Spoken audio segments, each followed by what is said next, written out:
According to his promise, Dr. Hodges visited the grocer's house early on the following day, and the favorable opinion he had expressed respecting Stephen Blondel was confirmed by the youth's appearance. The pustule had greatly increased in size, but this the doctor looked upon as a good sign, and after applying fresh poultices and administering a hot posset drink, he covered the patient with blankets, and recommending as much tranquility as possible, he proceeded, at Blondel's request, to ascertain the state of health of the rest of the family. Satisfied that all the household, including Blaise, who, being a little out of order from the quantity of medicine he had swallowed, kept his bed, were uninfected, he went upstairs, and finding the two boys quite well, and playing with their little sister Christiana, in the happy unconsciousness of childhood, he tapped at the door of Mrs. Blondel's chamber, and was instantly admitted. Amabel did not raise her eyes at his entrance, but continued the employment on which she was engaged. Her mother, however, overwhelmed him with inquiries as to the sufferer, and entreated him to prevail upon her husband to let her take his place at the sick bed. "I cannot accede to your request, madam," replied Hodges, "because I think the present arrangement the best that could be adopted." "And am I not to see poor Stephen again?" cried Mrs. Blondel, bursting into tears. "I hope you will soon see him again, and not lose sight of him for many years to come," replied the doctor. "As far as I can judge, the danger is over, and, aided by your husband's care and watchfulness, I have little doubt of bringing the youth round." "You reconcile me to the deprivation, doctor," rejoined Mrs. Blondel, "but can you insure my husband against the distemper?"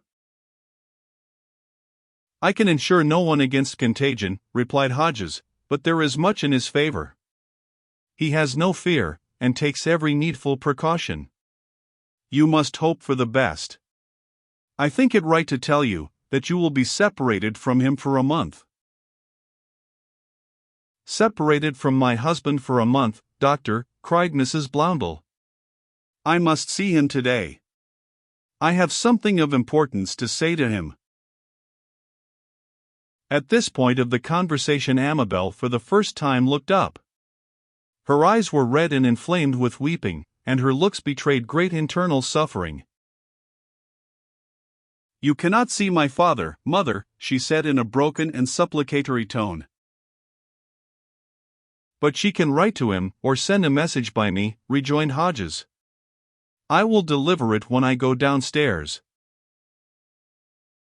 "What my mother has to say cannot be confided to a third party, sir," returned Amabel. "Better defer it, then," said the doctor, who, as he looked hard at her, and saw the color mount to her cheeks, began to suspect something of the truth.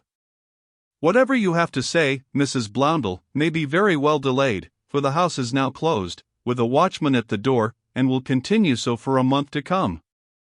No one can quit it, except members of our profession, searchers, nurses, and other authorized persons, during that time." "But can no one enter it, do you think?" asked Mrs. Blondel. "No one would desire to do so, I should conceive, except a lover," replied Hodges, with a sly look at Amabel, who instantly averted her gaze. "Where a pretty girl is concerned, the plague itself has no terrors." "Precisely my opinion, doctor," rejoined Mrs. Blondel, "and as I cannot consult my husband, perhaps you will favor me with your advice as to how I ought to act, if such a person as you describe should get into the house."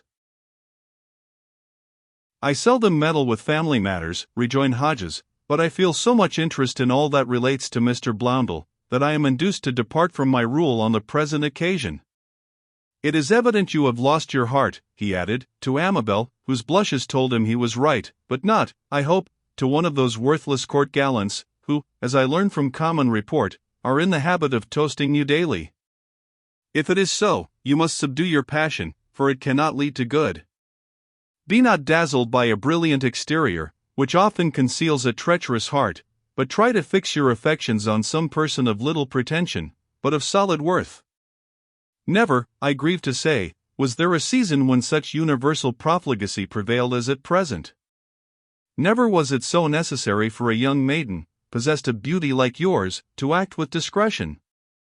Never was a court so licentious as that of our sovereign, Charles II, whose corrupt example is imitated by everyone around him, while its baneful influence extends to all classes. Were I to echo the language of the preachers, I should say it was owing to the wickedness and immorality of the times that this dreadful judgment of the plague has been inflicted upon us, but I merely bring it forward as an argument to prove to you, Amabel, that if you would escape the moral contagion by which you were threatened, you must put the strictest guard upon your conduct. Amabel faintly murmured her thanks. "You speak as my husband himself would have spoken," said Mrs. Blondel. "Ah!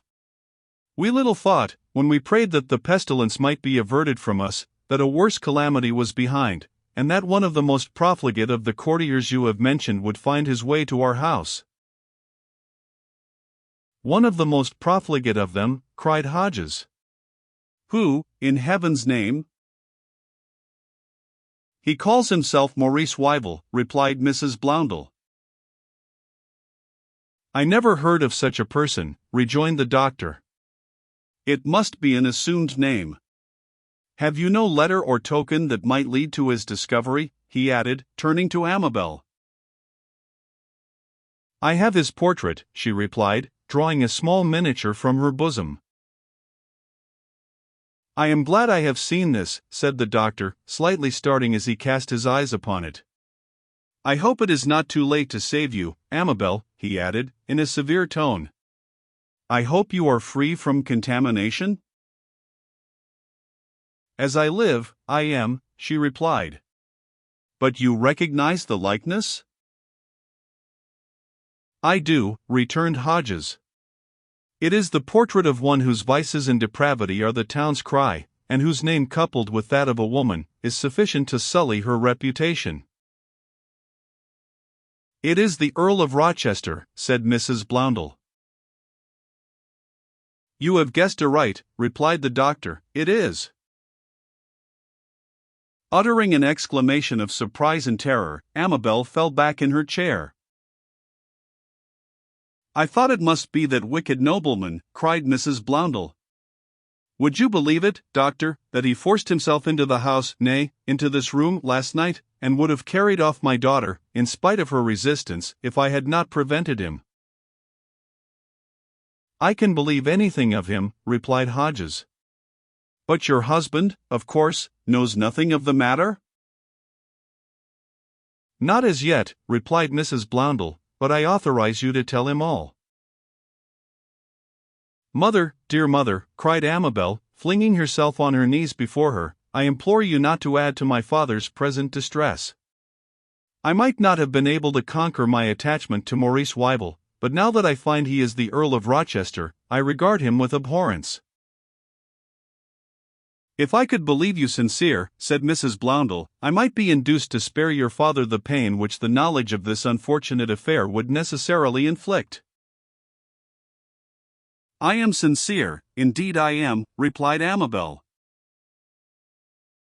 "To prove that the Earl could not have had honorable intentions towards you, Amabel," said the doctor, "I may mention that he is at this moment urging his suit with Mistress Mallet, a young heiress." "Ah!" exclaimed Amabel.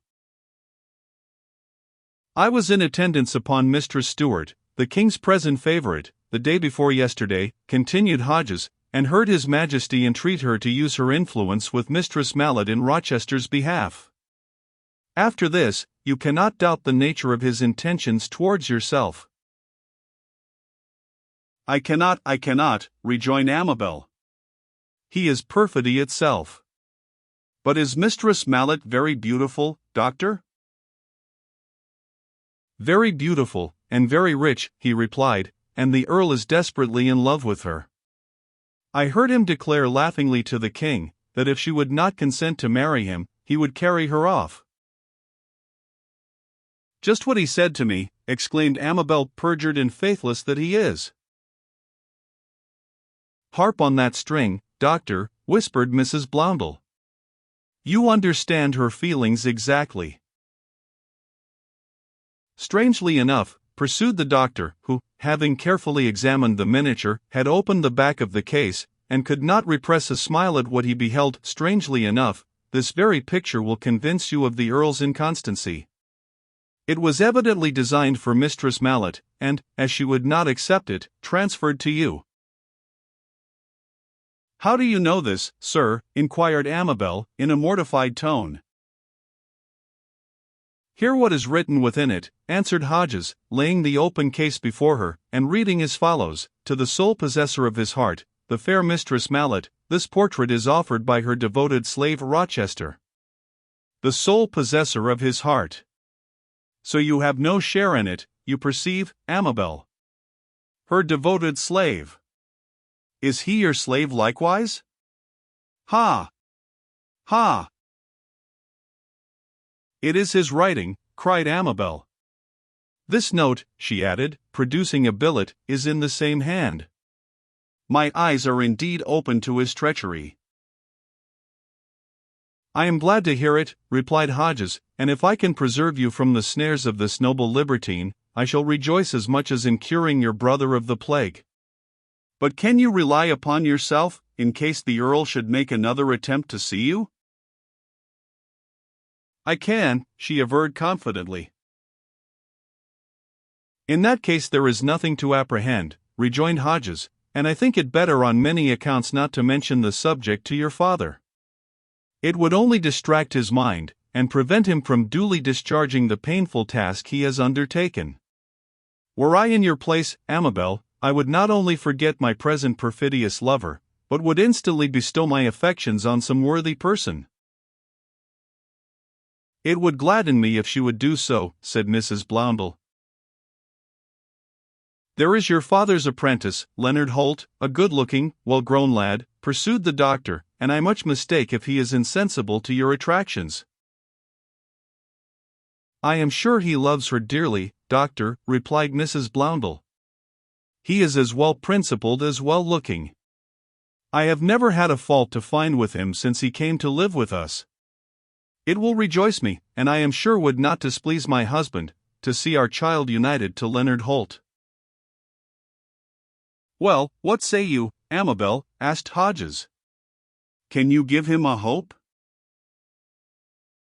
Alas, no, replied Amabel, I have been deceived once, but I will not be deceived a second time. I will never wed. So every woman says after her first disappointment, observed Hodges, but not 1 in 10 adheres to the resolution. When you become calmer, I would recommend you to think seriously of Leonard Holt. At this moment, a tap was heard at the door, and opening it, the doctor beheld the person in question. What is the matter? Cried Hodges. I hope nothing is amiss. Nothing whatever, replied Leonard, but my master wishes to see you before you leave the house. I will go to him at once, replied the doctor. Good day, Mrs. Bloundell. Take care of your daughter, and I hope she will take care of herself. We have been talking about you, young man, he added in a low tone to the apprentice, and I have recommended you as a husband to Amabel. There was a time, sir, rejoined Leonard, in a tone of deep emotion, when I hoped it might be so, but that time is past. No such thing, replied the doctor. Now is the time to make an impression. Her heart is on the rebound. She is satisfied of her lover's treachery. Her mother is on your side. Do not neglect the present opportunity, for another may not arrive. With this he pushed Leonard into the room, and, shutting the door upon him, hurried downstairs. You have arrived at a seasonable juncture, Leonard, observed Mrs. Bloundell, noticing the apprentice's perplexity, and anxious to relieve it. We have just discovered that the person calling himself Maurice Wyville is no other than the Earl of Rochester. Indeed, exclaimed Leonard. Yes, indeed, returned Mrs. Bloundell. But this is not all. Amabel has promised to forget him, and I have urged her to think of you. Amabel, said Leonard, advancing towards her, and taking her hand, I can scarcely credit what I hear. Will you confirm your mother's words? Leonard, returned Amabel, I am not insensible to your good qualities, and no one can more truly esteem you than I do. Nay, till I unfortunately saw the Earl of Rochester, whom I knew not as such, I might have loved you. But now I cannot call my heart my own. I have not the affection you deserve to bestow upon you. If I can obliterate this treacherous man's image from my memory, and heaven, I trust, will give me strength to do so, I will strive to replace it with your own. That is all I ask, cried Leonard, dropping on his knee before her, and pressing his lips to her hand. Nothing would make me happier than to see you united, my children, said Mrs. Bloundell, bending affectionately over them. And I would do anything to make you happy, dear mother, replied Amabel, gently withdrawing her hand from that of the apprentice. Before I leave you, said Leonard, rising, I must give you this note. I found it lying before your chamber door as I passed this morning. How it came there I know not, but I can give a shrewd guess as to the writer. I ought to tell you, that but for what has just occurred, I should not have delivered it to you. It is from Rochester, said Amabel, taking the note with a trembling hand. Let me see it, child, cried Mrs. Bloundell, snatching it from her, and breaking the seal. Insolent, she exclaimed, as she cast her eyes over it. I can scarcely contain my indignation. But let him cross my path again, and he shall find whether I cannot resent such shameful usage. What does he say, dear mother? Asked Amabel. You shall hear, replied Mrs. Bloundell, though I blush to repeat his words. Amabel, you are mine. No one shall keep you from me. Love like mine will triumph over all obstacles. Love like his, forsooth, she remarked, let him keep such stuff as that for Mistress Mallet, or his other mistresses. But I will go on, I may be foiled 99 times, but the 100th will succeed. We shall soon meet again. Maurice Wyville. Never, cried Amabel. We will never meet again. If he holds me thus cheaply, I will let him see that he is mistaken. Leonard Holt, I have told you the exact state of my feelings. I do not love you now, but I regard you as a true friend, and love may come hereafter. If in a month's time you claim my hand, if my father consents to our union, for you are aware that my mother will not oppose it, I am yours. Leonard attempted to speak, but his voice was choked with emotion, and the tears started to his eyes. Farewell, said Amabel. Do not let us meet till the appointed time. Rest assured, I will think of you as you deserve. We could not meet till that time, even if you desired it, said Leonard, for your father has forbidden any of the household, except old Josina, to approach you till all fear of contagion is at an end, and I am now transgressing his commands. But your mother, I am sure, will acquit me of intentional disobedience. I do, replied Mrs. Bloundell, it was the doctor who forced you into the room. But I am heartily glad he did so. Farewell, Amabel, said Leonard. Though I shall not see you, I will watch carefully over you. And gazing at her with unutterable affection, he quitted the chamber. You must now choose between the heartless and depraved nobleman, who would desert you as soon as won, observed Mrs. Bloundell, and the honest apprentice, whose life would be devoted to your happiness. I have chosen, replied her daughter. Dr. Hodges found the grocer writing at a small table, close to the bedside of his son.